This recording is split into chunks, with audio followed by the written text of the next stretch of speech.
हाल के दिनों में वनडे इंटरनेशनल क्रिकेट मैचों में टीम इंडिया के खराब प्रदर्शन से भारतीय खेल प्रेमी निराश हैं और चिंता में हैं कि ऐसे हम कैसे जीतेंगे 2023 में होने वाला वनडे का विश्व कप।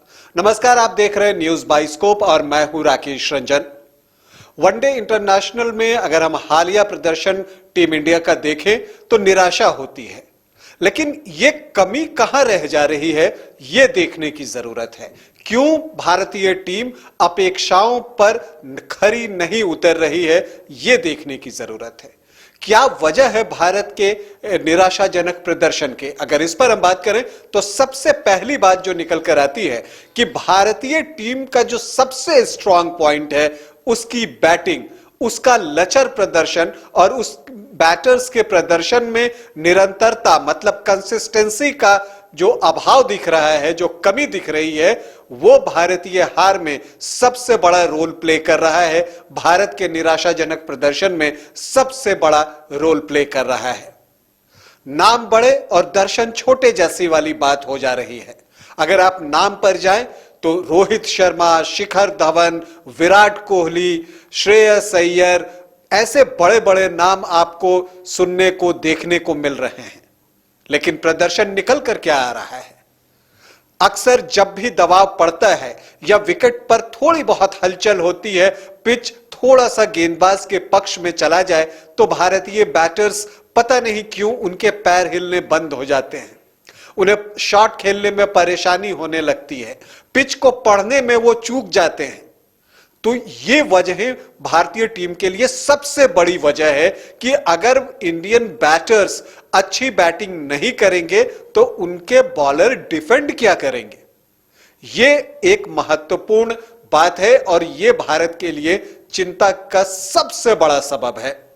तो अगर हम कहें तो जो पहला कारण जिसमें सुधार की जरूरत है वो है कि बल्लेबाजों को फॉर्म में आना होगा और निरंतरता से कंसिस्टेंटली जो है वो रन बनाना होगा।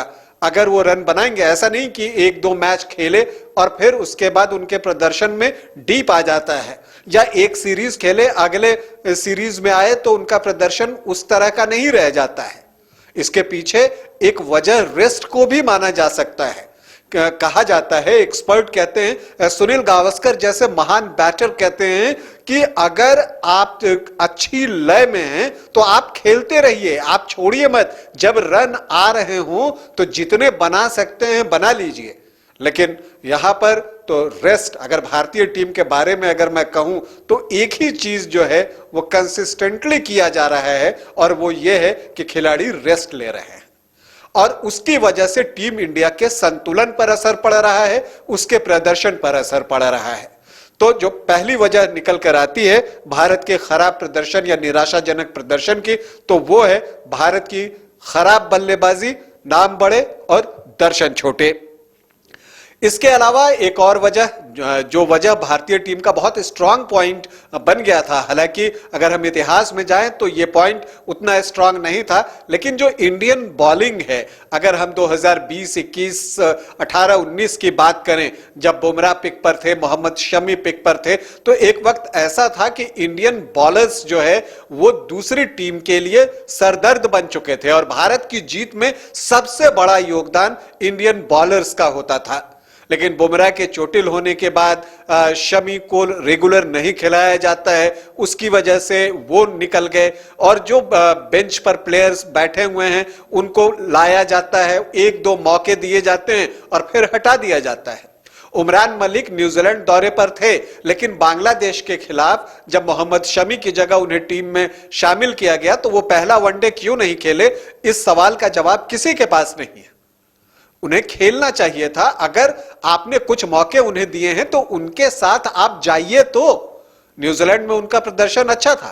तो जो भारत की जो बॉलिंग है वो इनएक्सपीरियंस्ड हो जा रही है और इनइफेक्टिव हो जा रही है क्योंकि रेगुलर खिलाड़ी खेल नहीं रहे हैं। अब अगर बात करें तो बिश्नोई कहां है पता नहीं चल रहा, जबकि T20 वर्ल्ड कप के पहले रवि बिश्नोई का प्रदर्शन अच्छा था और एक समय ऐसा था कि वो दावा ठोक रहे थे कि वो विश्व कप की टीम में होंगे। आपने यूजी चहल को वरीयता दी, लेकिन आज जब युजी चहल भी उस लय में नहीं है और उन्हें टीम से बाहर करना पड़ रहा है, तो रवि बिश्नोई क्यों नहीं? यह सोचने की बात है। तो आपको एक यूनिट चुनने की जरूरत है और यही मैं कहूं कि जो एक सबसे बड़ी बात है, जो टीम कॉम्बिनेशन की हम बात करते हैं, जो तीसरी कमी भारतीय टीम में दिख रही है, क्योंकि जब खिलाड़ी रेस्ट ले लेते हैं तो आपका कॉम्बिनेशन बन ही नहीं पाता। कोई खिलाड़ी अमुक सीरीज में खेल रहा है, कोई किसी में नहीं खेल रहा है। पिछले 43 वनडे की बात अगर हम करें 2019 विश्व कप के बाद, तो सिर्फ 13 बार विराट कोहली, शिखर धवन और रोहित शर्मा एक साथ खेले हैं।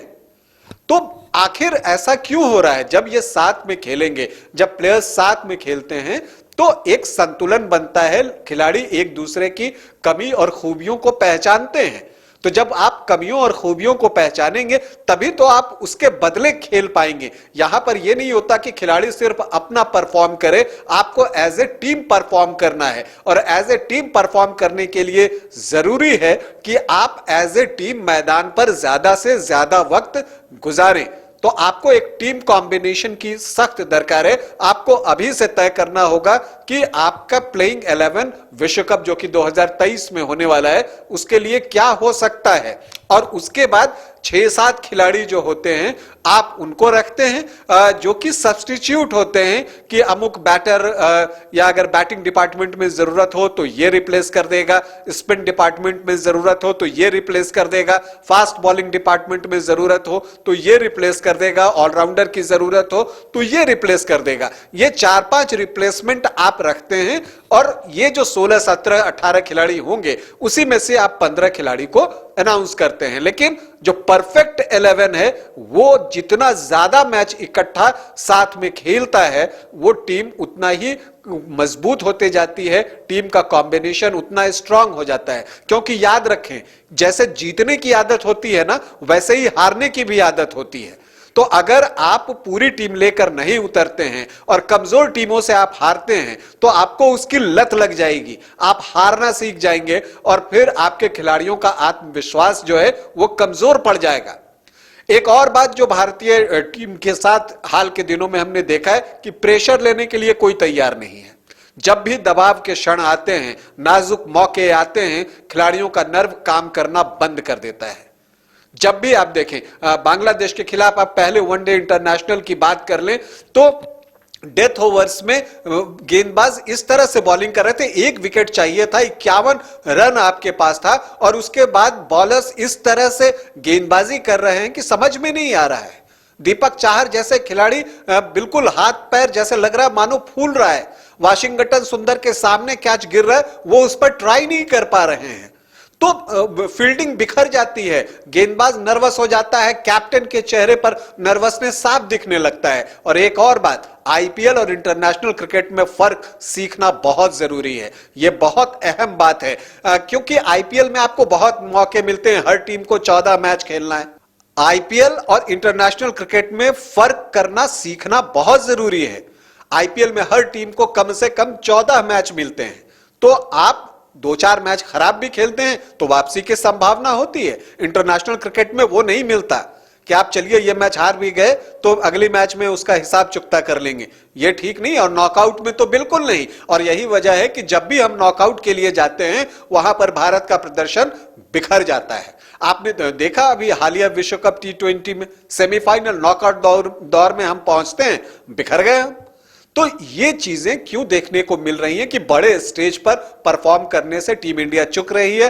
तो इसके चूकने के पीछे जो सबसे बड़ी वजह है वो ये है कि हम प्रेशर लेने को तैयार नहीं हैं। तो खिलाड़ियों को उतना मेंटल स्ट्रेंथ, उतनी मानसिक दृढ़ता दिखानी होगी। और ये जरूरी है, ये बार बार कहने से कि हम प्रोफेशनल हैं, हम प्रोफेशनल हैं, आप प्रोफेशनल नहीं हो जाते।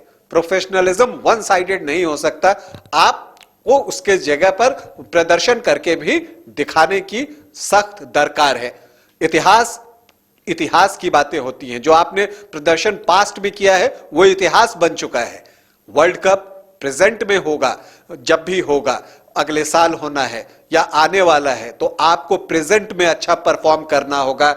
आपके नाम के पीछे कितने रन हैं वो काम नहीं करेगा, काम यह करेगा कि उस दिन आप कितना स्कोर करते हैं, यह ध्यान रखने की जरूरत है। तो तो कैप्टेंसी भी एक बड़ा इश्यू है। हम देख रहे हैं कि रोहित शर्मा आईपीएल में जिस तरह की कप्तानी करते थे और जितने शांत दिखते थे और इनोवेटिव दिखते थे, वो इंटरनेशनल क्रिकेट में देखने को नहीं मिल रहा है। वहां एक रिजिडनेस है, वो चेहरे पर एक तनाव है, झुंझलाहट है, उसे दूर करने की जरूरत है। टीम को रीग्रुप करने की जरूरत है, परफेक्ट 11 तलाशने की जरूरत है, क्योंकि अगर यही हाल रहा तो फिर हम कैसे जीतेंगे विश्व कप, ये एक बड़ा सवाल है।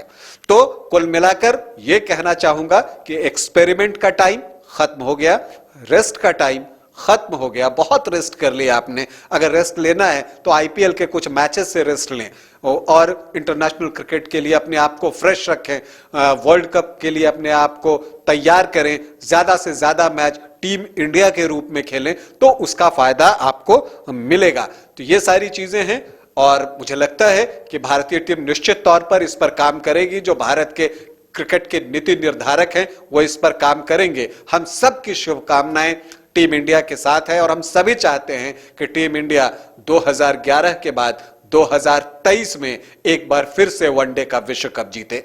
अभी के लिए इतना ही, इजाजत दें, नमस्कार।